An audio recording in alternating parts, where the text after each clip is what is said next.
Olá, meu nome é Vanessa Cosentino, eu sou psicanalista com especialização em psicologia analítica e eu vou fazer aqui uma interpretação simbólica do filme Sonhos, do diretor Akira Kurosawa. O filme é de 1990, ele permanece ainda muito atual, é um filme bem poético, bem onírico, vale a pena assistir. Eu acho que não tem grandes spoilers aqui nessa interpretação, porque não é um filme de ação, não é um filme de suspense, ele é um filme contemplativo, tá? Então, se você quiser assistir aqui, depois assistir o filme, até o momento em que eu tô gravando aqui, ele estava disponível gratuito no YouTube, na versão dublada, tá bom? Ele é então uma cinebiografia, quase uma cinebiografia do diretor, que ele utiliza suas próprias vivências e sonhos para criar essa narrativa. E apesar de ser tão pessoal, ao mesmo tempo ele conseguiu captar ali o inconsciente coletivo do Japão, né? Então ele é com seus mitos, com seus costumes, com suas alegrias e aflições. Então é um filme bem poético. São 8 curtas que eles estão entrelaçados e aqui é importante falar porque senão fica muito sem sentido. Eles estão entrelaçados pelo personagem principal, que é o Akira, que é ele mesmo, né? A versão dele ali, em que ele vai é um daqueles filmes de travessia, sabe? Em que o personagem ele vai numa viagem, vai passando por paisagens, por locais, por personagens, então vai mudando de cenário, de época e vai encontrando esses personagens e a história, então a trama vai se desenrolando. Mas só que por ter essa característica onírica, né, de sonho, o filme então ele dá saltos no tempo, ele não faz muitas amarrações assim entre uma cena e outra, né? Então não é algo assim tão certinho, né? Como os filmes mais tradicionais. Então não há essa nítida relação de causa e efeito entre um conto e outro, mas é importante você entender para dar mais sentido, para dar mais beleza para o filme, é que o personagem principal que a gente vai ver ele se repetindo é o próprio Akira, é ele mesmo, né? E esse filme também segue um pouco uma estrutura ali da jornada do herói, que é a teoria do Joseph Campbell, né? Em que o personagem principal passa por fases específicas, enfrentando desafios para conquistar um objetivo ou propósito, né? Eu já falei da jornada do herói aqui em outras interpretações. Nesse filme aqui, o propósito é o amadurecimento do personagem, né? É uma análise ali da sua vida, diante das suas vivências, ambientadas no Japão, e não tão o pano de fundo é a cultura japonesa, e essa jornada ela é em direção à individuação, ou seja, a pessoa encontrar a sua totalidade, né? A pessoa entrar em contato com o seu ser, a sua essência, trabalhando os seus traumas, trabalhando ali as questões que ficaram mal resolvidas, né? É isso que a gente vai ver aqui nos curtas. E a função do sonho é exatamente essa. Uma das funções do sonho é tratar os traumas, né? Elaborar os traumas. A gente sonha com as questões que a gente não conseguiu elaborar. O sonho traz sugestões, né, de como finalizar uma questão e outra. Eu tenho vários vídeos aqui que falam disso, né? Então o próprio filme nesse formato de sonho vai trazendo ali a elaboração das questões traumáticas ou não, algumas não vão ser elaboradas mesmo, não dá para elaborar.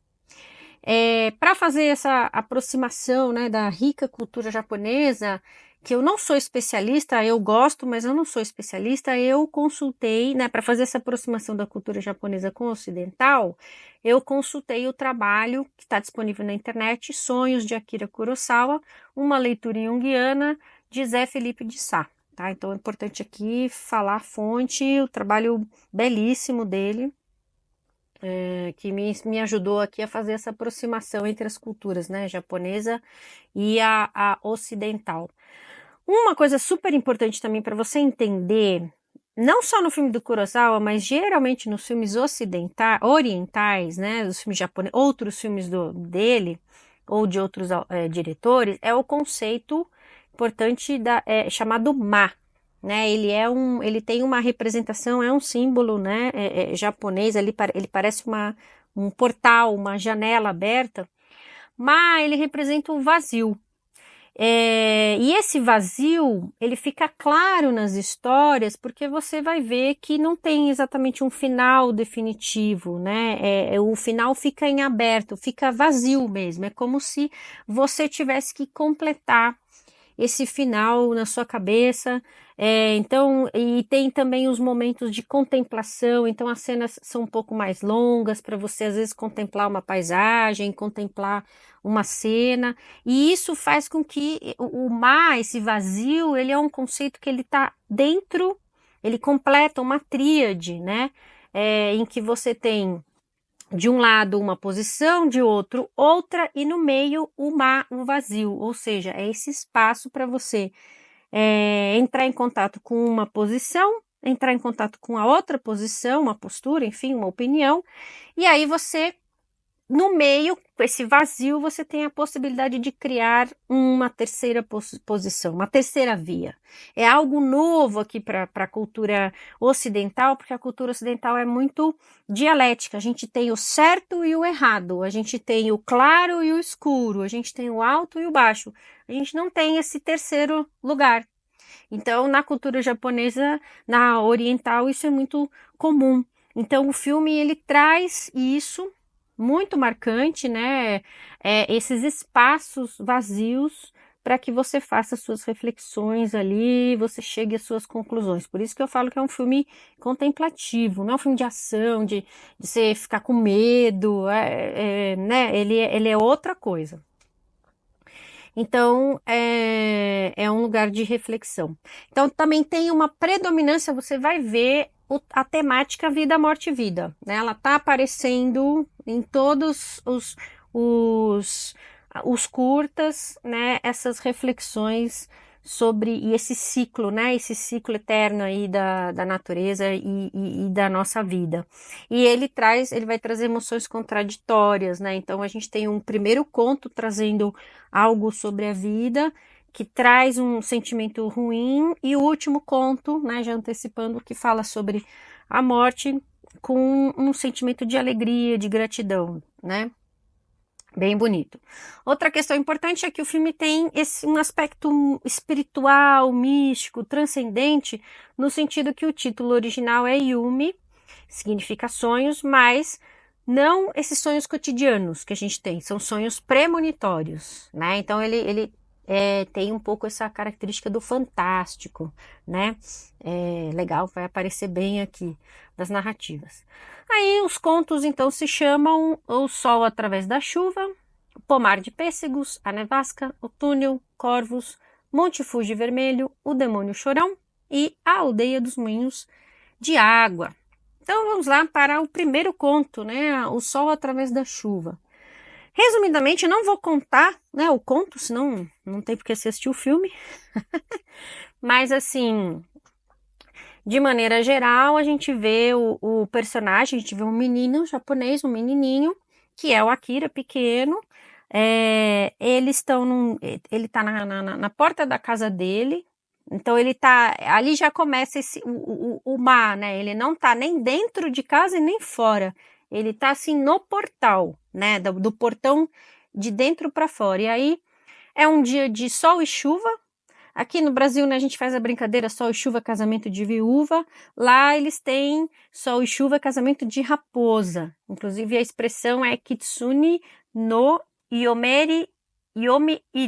Gente, não me perdoem aqui, né? Não falo japonês, assim, tô tentando.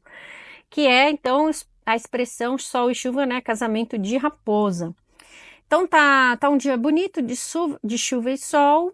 E o menino quer sair, quer conhecer, quer ir para o bosque. E a mãe avisa: olha, filho, não vai, porque nesses dias tem casamento de raposa, né? As raposas se encontram e elas são muito, né? Não gostam que vejam esse ritual delas. A criança curiosa não quer saber, vai lá e ela presencia esse ritual, né? Que é feito por uma dança ali, os personagens estão com máscaras de raposa, eles performam ali uma dança específica com as vestimentas, né? A criança, quando volta para casa, a mãe fala: olha, filho, as raposas estiveram aqui, elas sabem que você viu, então eu não posso deixar você entrar em casa. As raposas são muito vingativas, são perigosas, e você vai ter que ir embora. Aí ela dá um punhal para a criança, né? E fala: olha, as raposas deixaram esse punhal aqui. Ou você pede desculpa para eles, não sei se elas vão te desculpar, ou você vai ter que, né, tirar a sua vida. E o menino então parte em busca dessas raposas. Bom, o que quer dizer esse conto? Primeira coisa, né? A raposa na cultura japonesa, ela personifica um arquétipo neutro. Ela pode ter representações positivas da fertilidade, mas também negativas no sentido de sedução, né? Dos apetites sexuais no sentido de possessão, de perda de controle, de perigo, a sedução, principalmente numa visão, a mulher sendo sedutora perigosa, né? E na Europa, a raposa, e até aqui também nos nossos contos, a gente ouve, por exemplo, nas fábulas de Esopo, a raposa como uma imagem de traiçoeira, né, furtiva, muito associada às bruxas, ela rouba o galinheiro. Então, as kitsune, né, as raposas, não, as kitsune fazem parte, né, as raposas fazem parte de um grupo de animais que faz metamorfose, né? Então, na cultura japonesa, então você tem o gato, a serpente, o lobo, entre outros. E a raposa então se transforma em mulher para seduzir os homens. O que esse conto quer dizer, né, gente? Minha nossa, não, né? Viajei aqui, não entendi nada. Então, o conto está falando, gente, de uma coisa que é quando a criança acessa um conteúdo proibido.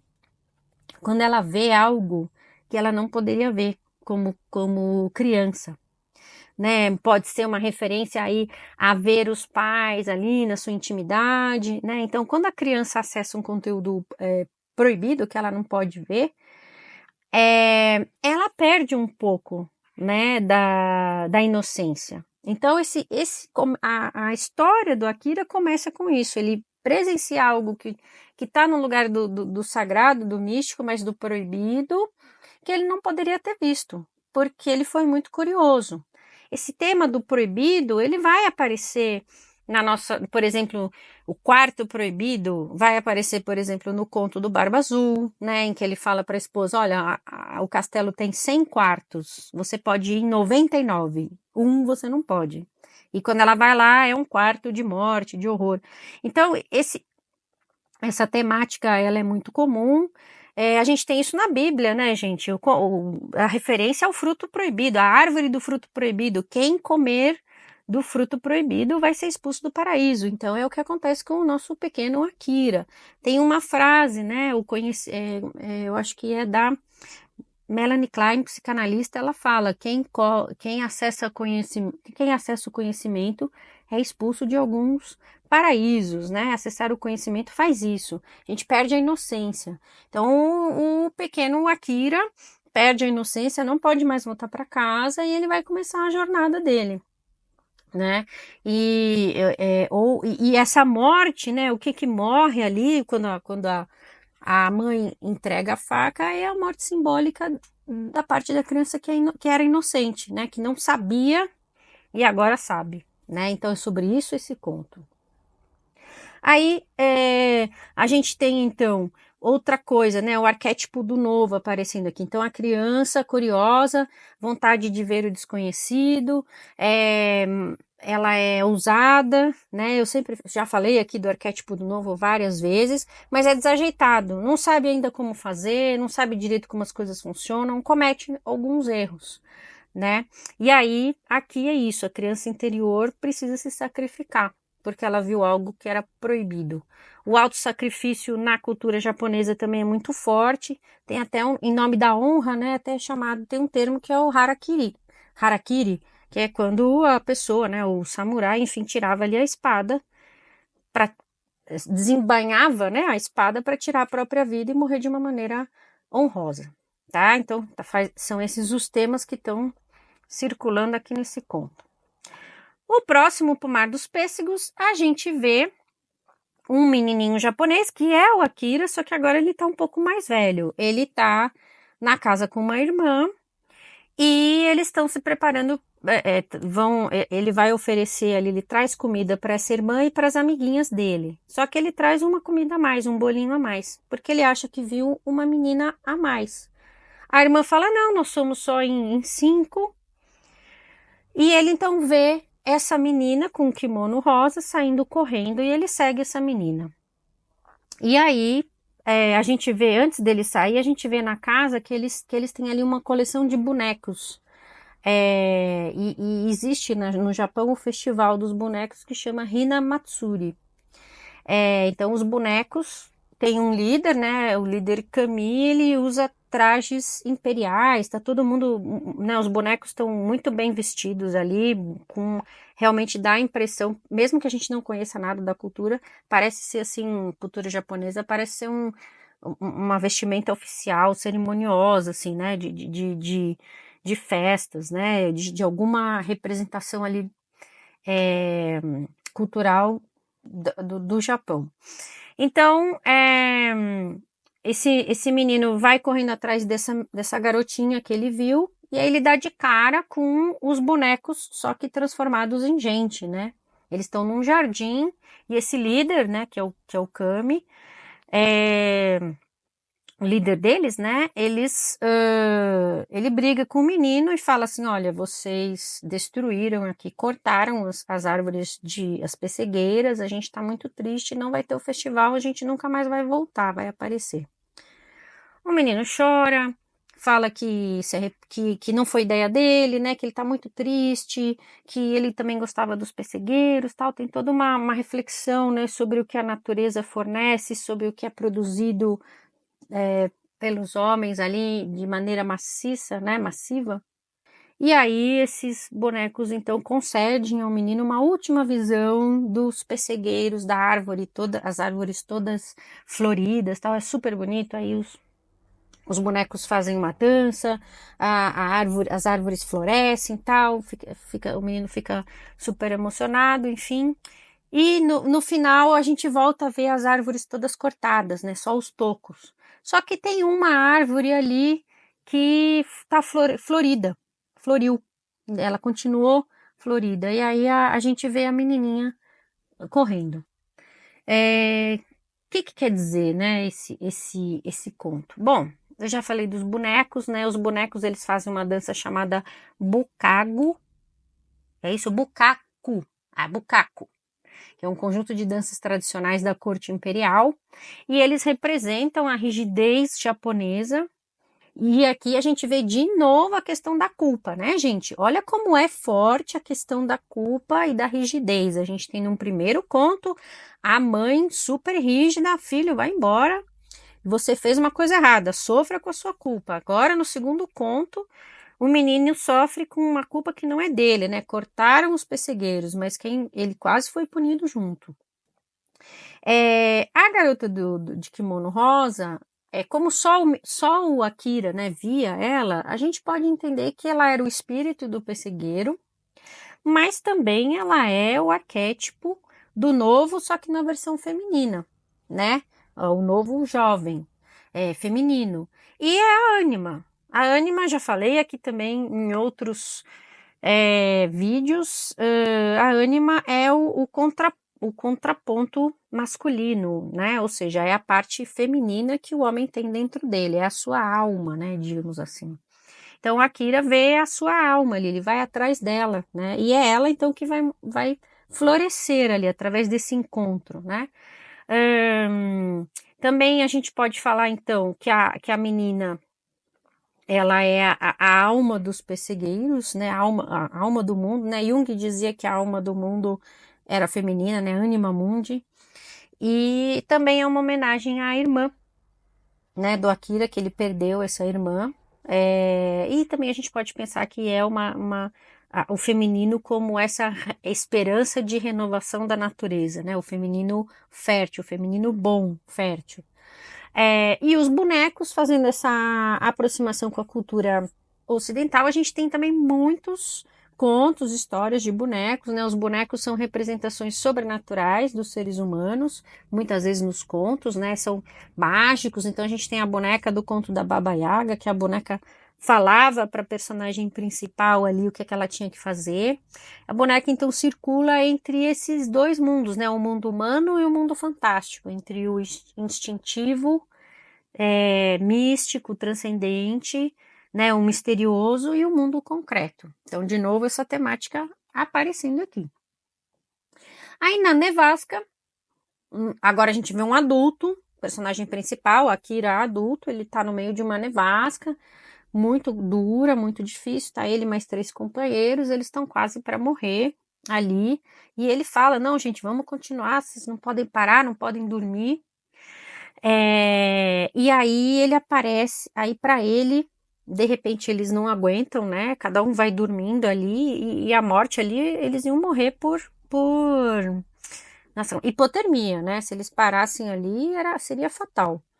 Mas eles não estão exaustos, não resistem, param, adormecem, e aí o Akira, que principal, ele vê a chegada de uma mulher.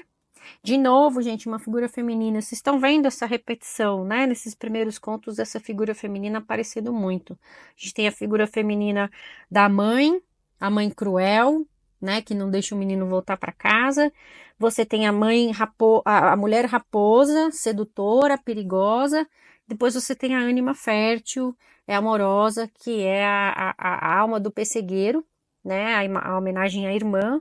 E agora a gente tem essa ânima que aparece ali, uma figura feminina, é a figura da Yuki Onna, é a Mulher das Neves, que parece para cuidar dele, mas na verdade, velar o seu sono, mas na verdade ela trata-se da morte. Então, de novo, é uma mulher, né, uma figura feminina traiçoeira, que engana, que seduz, e que ele ali na hora vai se deixando seduzir por ela, mas ele reage e fala, não, não, não sei o quê, e ela se transforma num monstro e some.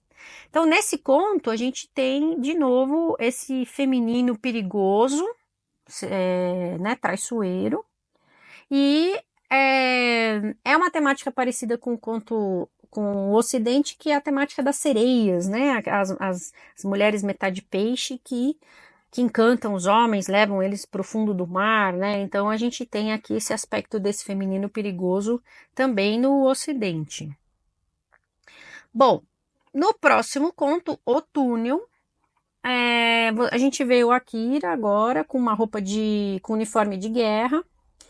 Ele vai entrar num túnel e aí um cachorro, né, um cão antitanque, que tem umas sacolas de granada assim presas no lombo, aparece feroz, começa a latir e ele corre para dentro desse túnel.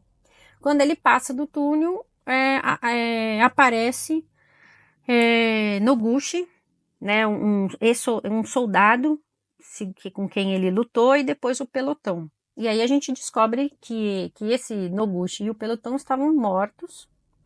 E o Akira então tem uma conversa com eles para dizer, olha, vocês estão mortos, vocês vão embora, né? Vocês não podem ficar aqui. E aí, quais são as simbologias aqui, né? A gente tem, por exemplo, que para os japoneses, os mortos em acidente, né, de navio, principalmente por afogamento, naufrágio, outras tragédias marítimas, eles voltavam à vida, né, a bordo ali a bordo dos Funa Yurei, que são navio fantasma, né? Isso também a gente vê na lenda dos piratas, né? Então essa crendice a gente também tem aqui nos navios fantasmas aqui ocidentais. Quando ele encontra então o pelotão e ele faz um discurso de arrependimento emocionado, é quase como uma catarse, né? Ele fala aquilo que tem que ser falado para eles. Vocês estão mortos, vocês morreram como cães, eu fui péssimo, eu não ajudo, né? Eu não fiz o meu papel. Então, de novo, vem ali uma coisa da culpa, né? Uma necessidade ali que o Akira tem de exorcizar a sua culpa, de elaborar a sua culpa. Quando ele fala desse jeito, o pelotão nem reage, né? E até para falar desse jeito em forma de catarse, emocionado, para a cultura japonesa é meio que um descontrole, é uma desonra se portar dessa forma. Mas é o que o Akira consegue fazer ali na hora. E depois ele então assume uma fala autoritária do comandante do pelotão e fala: pelotão, terceiro pelotão, meia volta, vou ver, marchem. E aí o pelotão volta para onde ele não deveria ter saído, né? Ele estava morto, não tinha por que passar do túnel. Então, gente, a gente tem aqui nesse sonho específico, nesse curta, é realmente o efeito de uma reedição do trauma, né? Então, o conteúdo traumático, os fantasmas voltando e o personagem tendo que lidar com eles e contar, né? Assumir sua culpa, contar o que aconteceu. Então, o comandante tem primeiro uma chance de catarse, fala tudo e depois ele teve que voltar à velha ordem, né, para que eles obedecessem. Então a gente tem aqui o clássico embate entre o desejo proibido, que é falar o que a gente sente, e a lei, né, a ordem do comandante. Então esse conto traz mais uma cicatriz da cultura japonesa, que é a guerra, né, a Segunda Guerra Mundial, né, o ataque de Pearl Harbor e todo esse passado ali que assombra os japoneses e possivelmente também o Akira. Depois a gente tem o conto dos Corvos. É um conto muito bonito em que o nosso personagem principal ele entra nos quadros do Van Gogh, caminha pelos quadros, é muito bacana. É uma homenagem ao Van Gogh, porque ele é muito estimado na cultura japonesa. Esse é uma viagem mesmo, assim, né? Ele passando pelos quadros coloridos, em perspectiva. A técnica que o Akira usou ali de sombreamento ficou muito perfeita para que realmente o personagem, né, tivesse dentro do quadro, mesmo de um filme de 1990, primoroso, assim, a escolha da iluminação, que faria toda a diferença.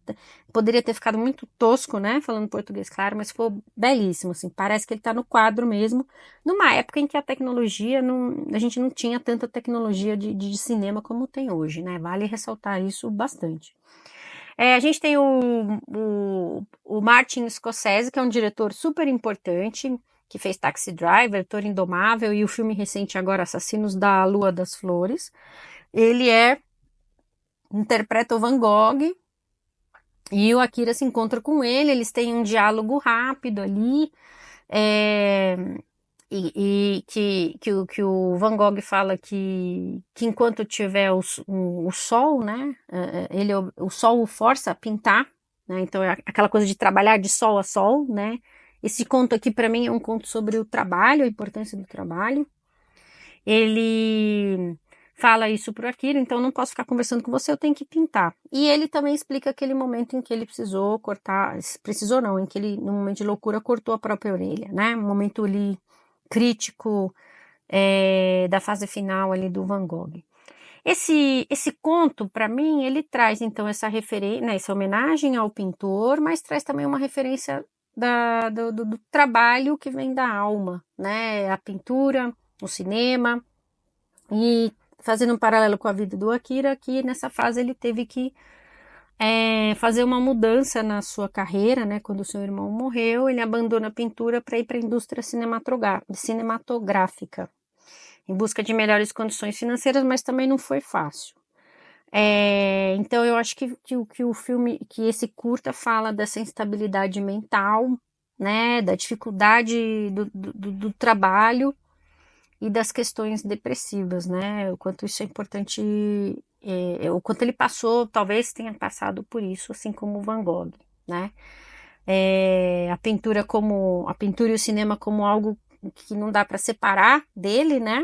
É intrínseco à persona dele.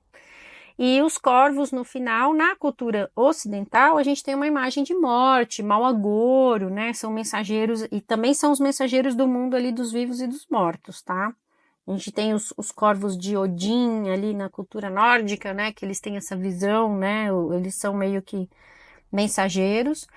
Na cultura oriental, ele é um símbolo divino de amor e família, né? Então a gente tem aqui uma visão oriental diferente da visão ocidental, porque o conto termina com os corvos voando ali num quadro do Van Gogh, tá? Bom, Monte Fuji Vermelho, próximo conto. Outra ferida importante do Japão, né, gente? O vazamento nuclear e também vamos lembrar dos ataques das bombas nucleares, né? Então são feridas ali profundas. Aqui é o vazamento nuclear e o perigo das erupções vulcânicas, né? O medo constante de tsunami, de terremoto, né? Ali o Japão está numa parte ali bem instável.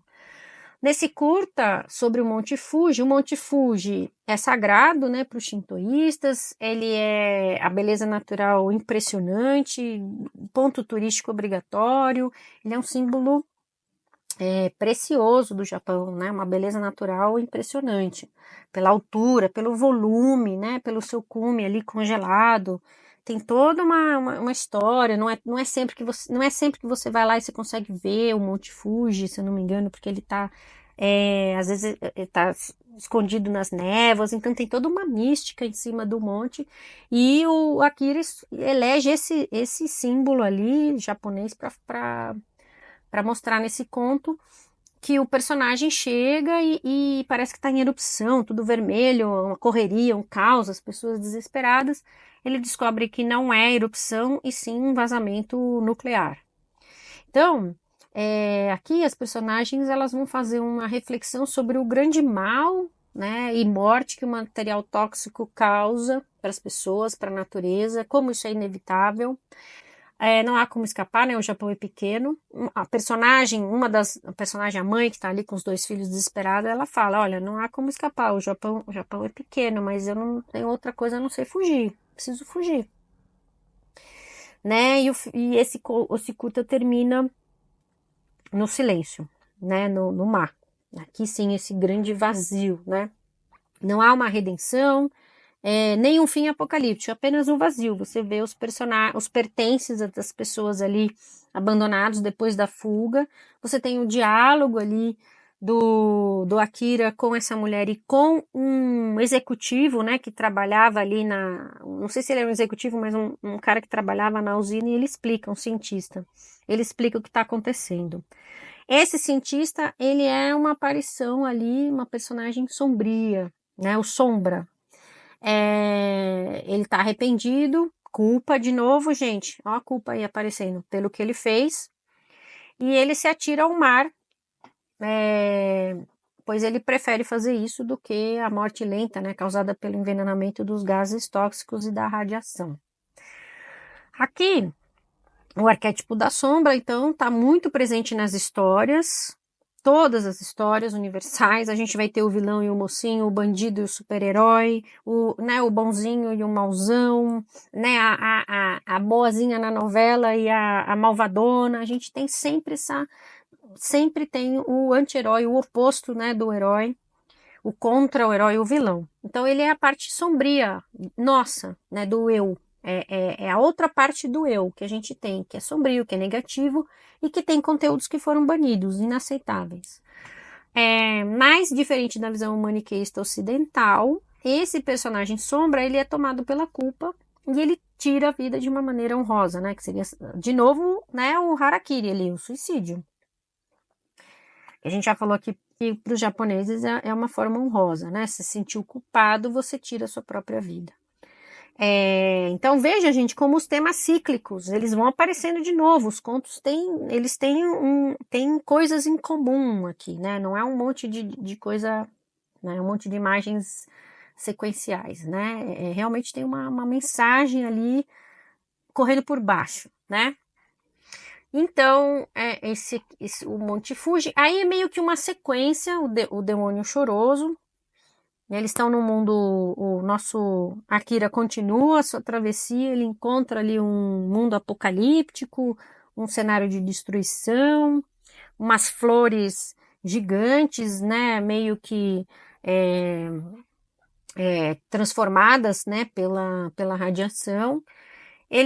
O Akira encontra um demôniozinho, e é uma nova representação da sombra aqui, só que mais primitiva do que o cientista, mais brutalizada. É um monstro carnívoro, mas que ele aparece amigável ali para o Akira, né? Que ele não vai não vai comer o Akira. Então é mais um exemplo aqui, gente, de que esse demônio é uma parte dele, do Akira, né? Ele não é um de fora, porque ele não vai agredi-lo. Esse demônio, ele chora, porque os seus chifres doem, todos os demônios ali, a gente vai descobrindo que ali tem vários demônios, eles choram, porque os chifres doem, eles já foram humanos, mas eles foram corrompidos. Na cultura japonesa, essa figura desse demônio chama Oni, e é uma figura ambígua. De novo, uma figura ambígua, gente, super importante aqui, né? A cultura oriental dificilmente ela é maniqueísta, né? Ela tem sempre esses vários olhares. Muito rica, por sinal. A gente tem que evoluir de uma visão maniqueísta para uma visão mais 3D, né? A gente sai do 2D, bom, mal, e vai para essa visão 3D, que é mais profunda, né? Então, ele é um personagem nem totalmente mal, nem totalmente bom. Na cultura ocidental, a gente tem um paralelo, que é o arquétipo do trickster. O trickster, ele é uma figura também ambígua, que pode fazer coisas boas ou ruins. Ele é um truqueiro, né? No Brasil, ele é o exemplo do malandro. A gente tem muito isso. Agostinho Carrara, né? Na Grande Família. É um tipo de trickster, o truqueiro. Ele às vezes faz coisas legais, às vezes nem tanto. É meio egoísta. E a gente tem os conhecidos, né, do personagem Loki, dos Vingadores, o Loki, que já é uma figura mitológica nórdica, a gente tem o Saci, aqui no nosso folclore, né, então esse trickster, né, esse demônio, truqueiro, meio perigoso, às vezes não, é também uma figura comum aqui pra gente. Os chifres são símbolos de potência masculina, de atitude instintiva, animalesca. E aí a gente descobre que quanto mais chifres o demônio tem, mais alto na hierarquia, né? Então, é, aqui tem de novo uma questão sobre hierarquia, né? E os chifres doem porque fazem também, é uma referência a isso, né? Aquele que atormenta é atormentado, aquele que faz o mal é porque fizeram o mal para ele, né? E eles se tornaram homens que se tornaram demônios porque eles fazendo uma referência aos excessos cometidos em vidas anteriores. Se a gente for pensar no demônio como uma parte do Akira, assim como o cientista, é ele encontrando com a parte sombria dele, né? Desceu até o inferno para encontrar com as partes sombrias dele e entender melhor esses demônios, né? E aí o final, o último conto, a Aldeia dos Moinhos de Água, é um clima bucólico, uma paisagem muito bonita. A Kira entra ali numa pequena comunidade agrícola em que as pessoas vivem quase sem tecnologia, né? E ele encontra com a figura do velho sábio. A gente tem duas figuras importantes aqui. O velho sábio, que vai explicar, e a gente tem a figura dos moinhos, né? Moinho redondo, ele faz uma referência ao símbolo da totalidade, né? Ao self. O self como é que eu posso dizer? É a instância que comanda o nosso inconsciente, né? O self é a totalidade. E a gente, como a nossa noção, né, de realidade, a gente tem a partir do ego. O ego faz parte do self, tá? Pra gente que é da psicologia analítica, segue Jung, o self é essa totalidade. Então ali a gente tem a presença de algo que transcende o ego, né? O self é maior que o ego, ele sabe mais, ele tem mais conhecimento, né? Ele sabe de tudo. É a instância que controla o nosso inconsciente. E o ego tá dentro do inconsciente, tá? Ele é uma parte pequena, já falei aqui também, né? Se a gente fosse medir, o ego seria uma bola de futebol e o self é um campo de futebol, tá? Bom, sinto muito se você achava que você era o dono da sua morada, mas não, quem manda mesmo é o self. E aí a gente tem então esse símbolo circular dos moinhos, demonstrando um encontro com uma figura grandiosa, e o velho sábio, o arquétipo do sábio, né, que vai falar ali, ele vai explicar sobre os perigos de não cuidar da natureza, a arrogância do homem achar que ele pode criar coisas melhores do que a natureza, e tem toda uma fala ecológica, né, para a gente pensar no que a gente está destruindo, né? No fim, a gente está destruindo a gente mesmo, né? Não existe fora, é tudo dentro, e o ser humano é uma parte da natureza. Só que aí ele fala, olha, gente, obrigada, né? Conversou bastante com a Kira, mas fala, agora tem que ir embora porque eu vou para um funeral. Aí ele fala que é um funeral festivo, tá descendo o cortejo com muita música, muita alegria. Ele explica que é festivo porque foi uma senhora de 99 anos que morreu, ela teve uma vida bem vivida. Então ele fala isso da importância de uma vida bem vivida e por isso ela vai ser celebrada. E aí aqui então se encerra, né? Esse conto também fala muito da importância do ritual, né? Fazer as coisas que os nossos antepassados fizeram a partir ali de deixar a flor na pedra, né? O velho sábio explica ali por que, que as crianças fazem isso, por que, que vai sendo passado de geração em geração, no fim o Akira faz também, né? Então, bem bonita essa reflexão. Bom, a saga, então, para a gente fechar uma análise, né? E aí o filme acaba bem festivo. Então, olha que interessante, que inversão, né? Ele começa com a culpa da criança que fez algo errado e termina com a morte de uma vida bem vivida, celebrada, né? Então, essa coisa vida, morte e vida. A saga onírica do Akira nos leva ao longo das estações, como uma parábola dos estágios da nossa vida, né? A infância, então, primavera e verão, as fases da infância, nos primeiros contos, e com a maturidade ele vai passar pelo inverno, né, da vida, que é o conto da neve, encontra uma mulher sedutora, perigosa, né? Ai, que medo, né, gente, que os homens têm das mulheres, misericórdia. No Japão ainda mais, né? Então, parênteses aqui. E então ele vai encontrar aqui o inverno da vida no conto da neve, né? Quando ele já é adulto, até que ele desce para o mundo dos mortos, né, gente? Para mim, quando ele passa pelo túnel e os contos do Monte Fuji e do demônio, o choroso, né? Ele tá no inferno, ele passou para o outro lado, né? E ele retorna então para o mundo dos vivos nessa primavera abundante, fértil, para encerrar a jornada que ele começou, né? Então, como alguém mais sábio, né? Como alguém que passou por todas essas fases, né? Como alguém que redimiu as suas culpas, encontrou os seus demônios, né? Enfrentou os perigos da vida, né? E então é isso, né? O começo de vida aqui é meio desengonçado, né? A criança que faz as coisas sem saber direito se encerra com a gratidão do funeral de uma mulher que viveu bastante, né? Então a gente tem o arquétipo do velho encerrando o conto, a história toda, que tem sabedoria, gratidão, dedicação, persistência e que vai ser recompensado no final, em oposição ao arquétipo do novo, né? Que começa com curiosidade e ousadia, mas que precisa aprender muita coisa. Tem um detalhe aqui que eu esqueci, não posso esquecer, gente, muito significativo, é que no conto do túnel, o cachorro aparece, né? O cachorro que conduz o nosso personagem para entrar e sair do túnel. O cão, ele é um guia dos mortos, né? Já falei isso na interpretação do desenho, da animação da Disney, né? Viva, a vida é uma festa. O cão, ele é o que a gente chama de psicopompo, mensageiro do mundo dos mortos. Então a gente tem na mitologia ocidental o Cérbero, né, que é o cão de três cabeças que cuida ali do mundo do mundo dos mortos, né, de Hades, não deixa ninguém voltar. A gente tem na mitologia egípcia também se eu não me engano, Anubis, com a cabeça de cachorro, que é a divindade da morte. No México, aquele cachorro, né, o choclo, que acompanha também as pessoas, né? O cão, ele tem acompanha as pessoas na travessia, né? O cão tem essa coisa de amigo fiel na vida e na morte, né?